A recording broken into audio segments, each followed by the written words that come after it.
Terran Reed slouched against the grimy wall of Viscera's only decent tavern, nursing a drink that tasted of engine coolant and regret. The mining colony's perpetual rust-colored dust had settled into every crease of his leather jacket. Much like the memories he couldn't shake, had settled into every corner of his mind. 3 years since the series' operation. 3 years since his own government had painted him as a war criminal, claiming he'd ordered the bombing of a civilian research station. 3 years of exile on this forgotten rock at the edge of settled space, where the mix of human miners and alien laborers paid little attention to a man with haunted eyes. Another, he muttered to the bartender. A burly centaurian whose forearms moved with practiced efficiency. Terran ran a hand through his dark hair, revealing a jagged scar that disappeared beneath his collar. The settlement beyond the smudged windows was winding down for the night. The twin moons of Viscera casting long shadows across the dusty streets. That's when he heard Ida, a high-pitched cry that cut through the ambient noise.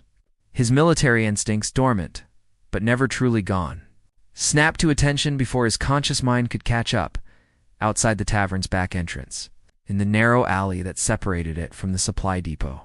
3 figures had cornered something small. Terran's enhanced vision, a remnant of his special forces augmentation, adjusted quickly to the dim light. What he saw made his blood run cold. The 3 were smugglers' humans working for the syndicate that controlled black market technology in this sector. Their prey was a child, no more than 6 or 7 years old, but clearly not human. The boy's skin had a faint purple tint, and the delicate structures that framed his face resembled coral more than ears. A Morellian child, far from home, when handed over. Little freak, one of the smugglers growled, reaching for something clutched in the boy's hands. That beacon belongs to our employer. Terran didn't think. For a man who'd spent 3 years trying not to be noticed, his actions betrayed years of combat training. He moved silently until he was directly behind the closest smuggler, then announced his presence with a swift strike to the man's kidney. "Pick on someone your own size," he said, positioning himself between the child and the remaining attackers. The fight was brief and brutal. Terran fought with efficient precision, but he was outnumbered and years out of practice. When the second smuggler pulled a vibroblade, Terran managed to disarm him, but not before the third buried his knife between Karen's ribs. Pain blossomed across his torso as the smugglers fled, leaving him gasping against the alley wall. The child approached cautiously, large eyes luminous with fear and wonder. "You're hurt," the boy said in surprisingly clear standard. "Mother will help." Terran tried to respond, but found his mouth filling with copper-tasting blood.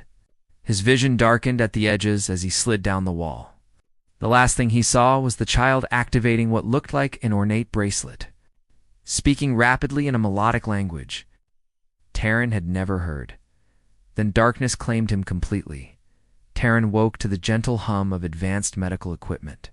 Instead of the grimy ceiling of his rented room, pristine silver panels stretched above him, etched with swirling patterns that seemed to shift when he wasn't looking directly at them. The air tasted clean, with subtle notes of something like lavender and mint. "You are finally awake. Good." The voice was melodic. With an accent that made each word sound like part of a song, he turned his head, wincing at the protest from his stiff neck, to find a woman watching him from beside the bed. She wasn't human, that much was immediately clear. Her skin was a soft violet hue that caught the light in ways human skin never could. Delicate coral-like structures framed her face where ears would be on a human, decorated with small silver chains. Her eyes were large, iridescent, and entirely focused on him. "Where am I?" Terran's voice was rough from disuse. "You are aboard the Moralian diplomatic vessel Lunara," she replied, leaning forward to adjust something on the monitor beside him. "I am Nylar. You saved my son, Kivo." Memories flooded back the alley, the smugglers, the child with the strange bracelet. Terran attempted to sit up, but was halted by a sharp pain in his side. "Please, remain still," Nylar urged, placing a slender hand on his shoulder. "You sustained 8 serious wounds. The healing process is not complete." 8. Terran grimaced. "Only felt 3. A small smile curved Nylara's lips. "Adrenaline is efficient that way." You would have died without immediate intervention. Taryn studied her more carefully. Her clothing was simple, but made from fabric that seemed to shimmer with subtle iridescence. Though she spoke of diplomacy, there was a certain watchfulness to her posture that reminded him of military training. "Your Sunnis, he all right?" Something softened in Nylar's expression. "Yes, Kivo is unharmed, thanks to you. He wishes to thank you personally once you are stronger." What was he doing alone in that part of Vaskera? It's not exactly safe for anyone, let alone a child.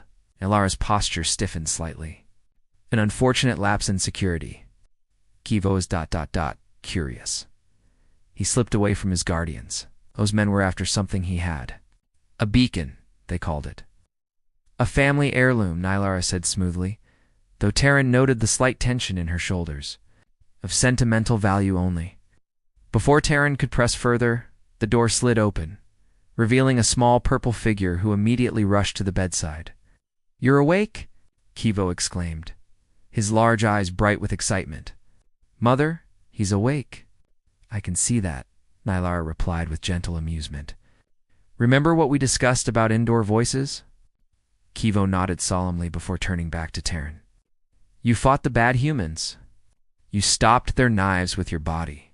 Not my best tactical decision," Taryn admitted with a pained chuckle. "But brave," the boy insisted, "like the heroes in my stories." Something about the child's earnestness made Taryn's chest tighten in a way that had nothing to do with his injuries.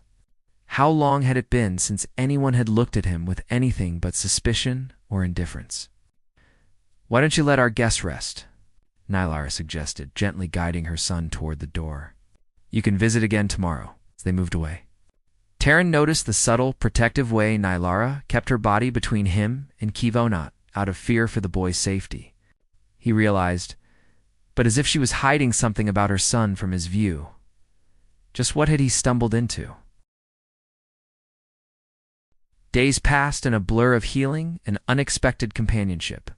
Taryn learned the Moralian ship remained in orbit above Vaskera, ostensibly for diplomatic reasons involving mining rights.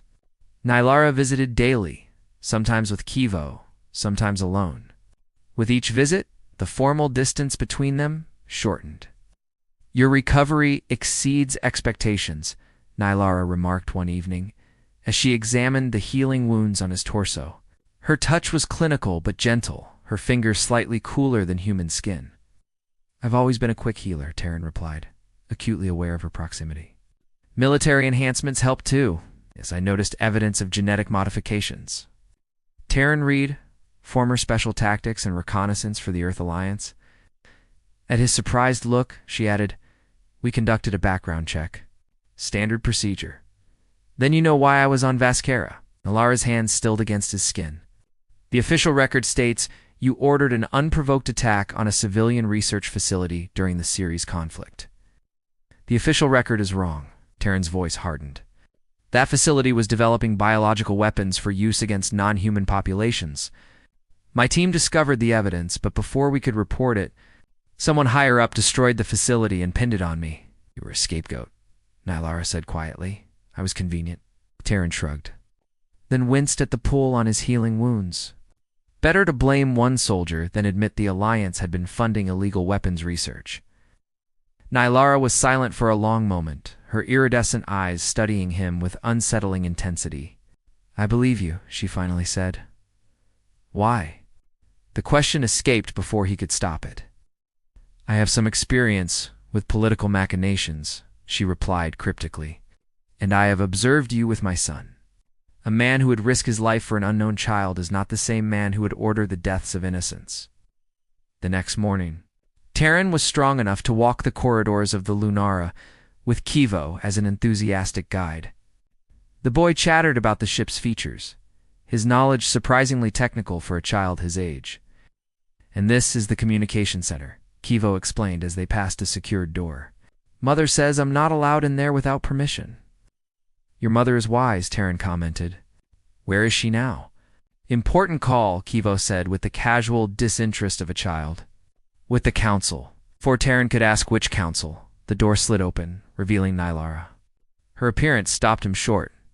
Gone was the simple attire she usually wore.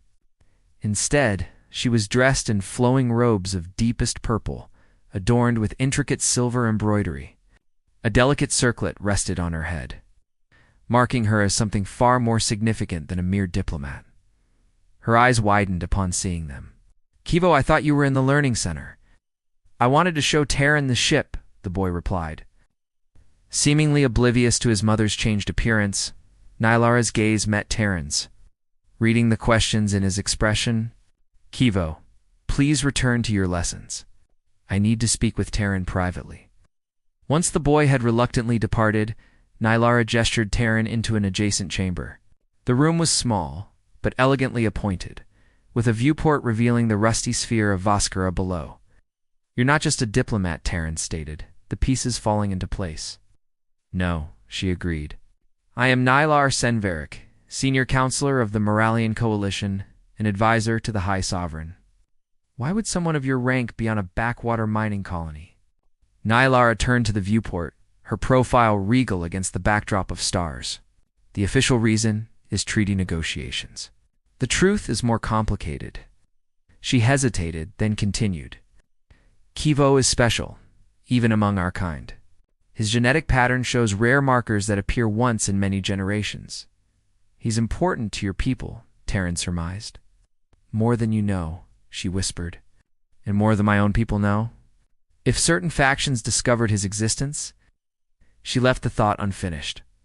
Understanding dawned on Terran. "He's your secret. That's why you were hiding on Voskara." Nylara turned to face him fully, vulnerability and determination warring in her expression. "Now you possess knowledge that could endanger us both. The question is, what will you do with it?" The weeks that followed transformed the Lunara from a place of recovery into something Terran had not experienced in years at home. As his strength returned fully, he found himself integrated into the daily rhythms of life aboard the diplomatic vessel. He trained in the ship's combat simulation chamber, sharing military techniques with curious Morellian security officers. He spent afternoons teaching Kivo about Earth cultures, delighting in the boy's quick mind and endless questions. And then there was Nylara. Their relationship evolved with the cautious inevitability of two planets drawn into mutual orbit. Formal discussions of security protocols melted into personal conversations that stretched late into the ship's night cycle. Nylara revealed the complex politics of the Moralian Coalition, how her progressive faction advocated for greater cooperation with humans, while traditionalists feared cultural contamination. "My appointment to the senior council was controversial," she explained one evening as they sat in her private quarters, sharing a drink that tasted of stardust and summer berries. Being unmarried with a child did not help matters. "And Kivo's father?"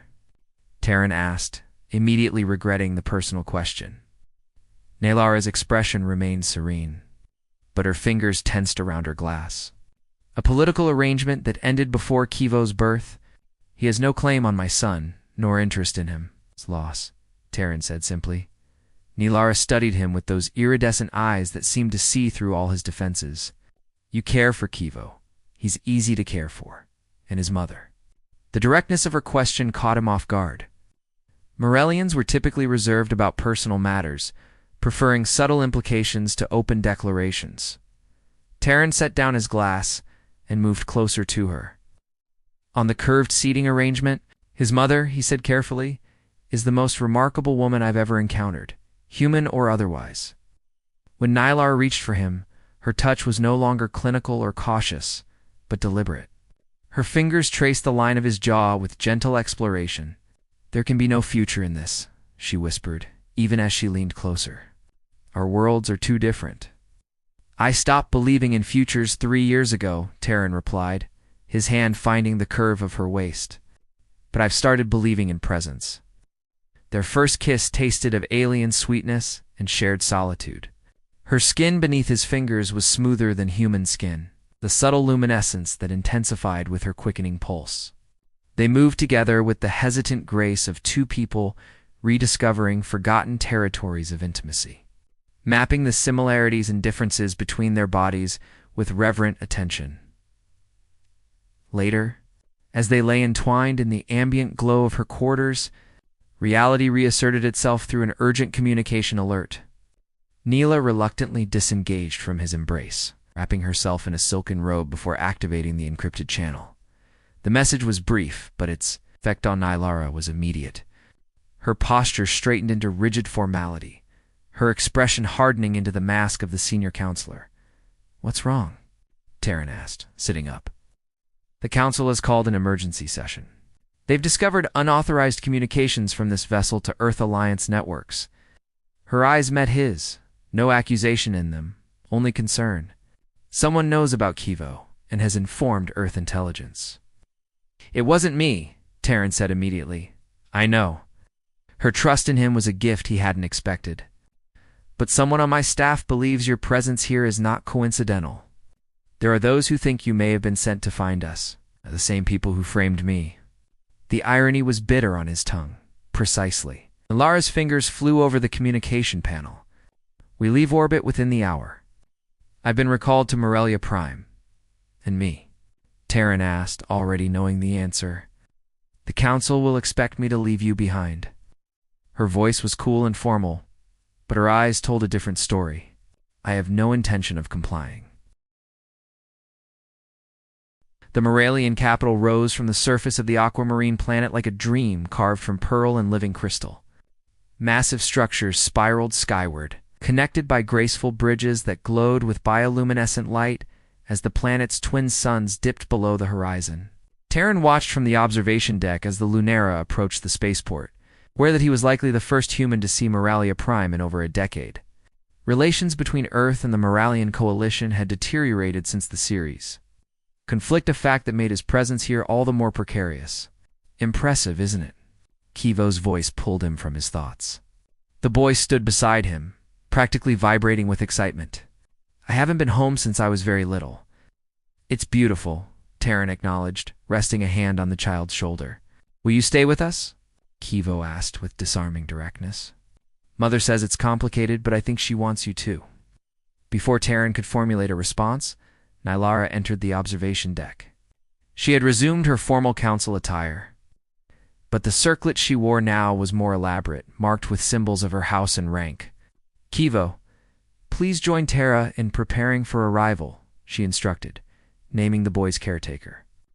Once they were alone, Nylara moved to stand beside Terran at the viewport. "The council awaits our arrival. I've informed them of your presence, though not of our personal connection. So I'm officially, what? Your rescued human?" A smile ghosted across her lips. "A security consultant with valuable information about Earth Alliance operations." "It's not entirely untrue." Terran turned to face her fully. "Your position is already complicated because of Kivo. I don't want to make things worse." "My position," Nylara said, with quiet intensity, "has always been precarious. Kivo's genetic heritage makes him both valuable and vulnerable. The traditionalists see him as a resource to be controlled. Others see him as my weakness." She took Terran's hands in hers. "But you saw him simply as a child worth protecting."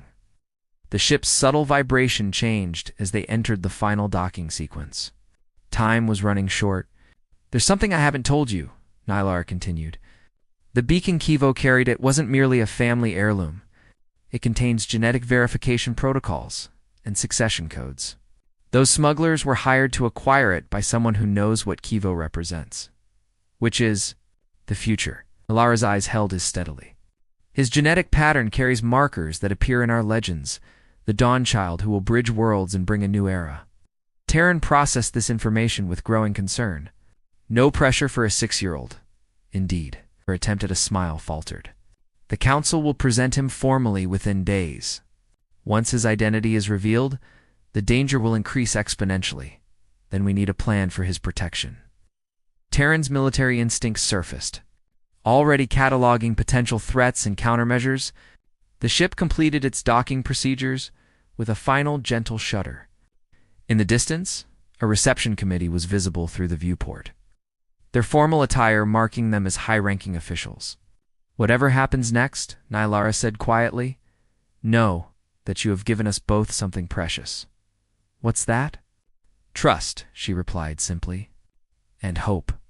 The council session was everything Terran had expected. Formal, suspicious, and politically charged.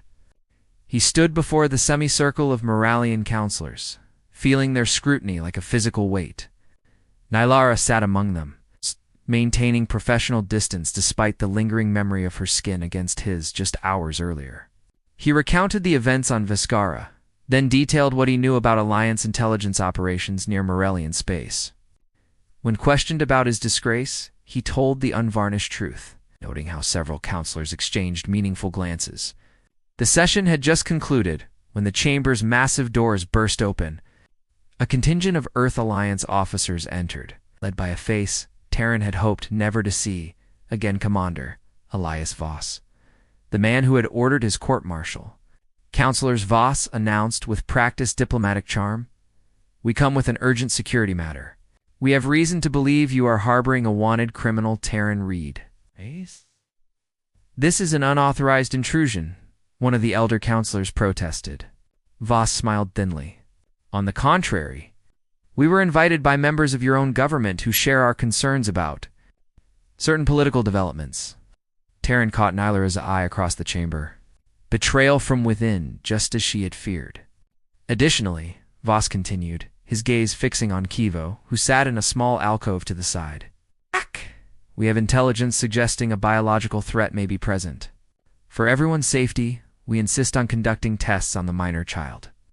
The room erupted in outraged protest, but Terran noticed several counselors remained conspicuously silent. He moved subtly toward Kivo, positioning himself between the boy and the Alliance officers. "This child is under my protection," Nylar declared, rising from her seat. Her voice carried the authority of her position, but Terran could hear the undertone of maternal ferocity. "With respect," Counselor Voss replied, "your judgment in this matter is compromised. Your association with the fugitive Reed raises serious questions." One of the silent counselors finally spoke. "Perhaps we should consider cooperation in the interest of Alliance relations." "No," Terran said, his voice cutting through the tension. "Commander Voss isn't here about me, or even about Kivo directly. He's here because whoever hired those smugglers on Vascara failed." He addressed the entire council now. "The same people who framed me for war crimes want to control Kivo for what he represents." Ridiculous allegations from a desperate man, Voss scoffed. "Then you won't mind if I share the evidence I've been gathering for the past 3 years?" Terran countered. "The records I managed to salvage before my arrest records that show who really ordered the attack on Ceres, and why." The confidence in Voss's expression flickered. "I made copies," Terran continued. "Dead man switches set to release everything to both Earth and Moralian public networks if anything happens to me or to Counselor Nylara and her son." The gamble was enormous. He had evidence. Yes, but not nearly as comprehensive as he implied. Yet the calculation in Nylara's eyes told him she understood his strategy. "The Dawn Child will not be used as a political pawn," she announced. "Moving to stand beside Terran and Kivo? Neither. By Earth Alliance, nor by factions within our own government." What followed was a diplomatic standoff that would later be described in official records as a frank exchange of perspectives. In reality, it was Nylara and Terran standing together, forcing both governments to confront decades of mistrust and manipulation. 3 months later, on the observation deck of a newly commissioned joint diplomatic vessel, Terran stood with his arm around Nylara's waist, watching the stars streak past. Kivo sat nearby, absorbed in programming a small robotic companion, a gift from his new stepfather. The coalition representatives seemed satisfied with the treaty terms, Terran remarked, referring to the historic agreement that had emerged from the confrontation.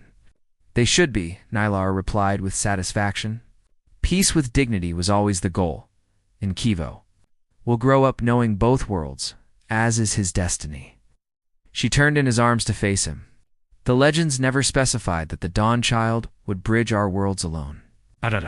Terran smiled, thinking of the unlikely path that had brought him from disgrace to this moment. From a man with no future to one with responsibilities to 2 worlds. "Ready for our next diplomatic crisis, Ambassador Reed?" Nylara asked, her eyes reflecting the streaming starlight. "As long as it involves fewer knife wounds," he replied, bending to kiss her softly. Behind them, Kivo pretended dramatic disgust at their display of affection, but his smile betrayed his contentment. Whatever challenges lay ahead, they would face them together, an unexpected family forged in courage, trust, and the simple truth that some bonds transcend the barriers between worlds.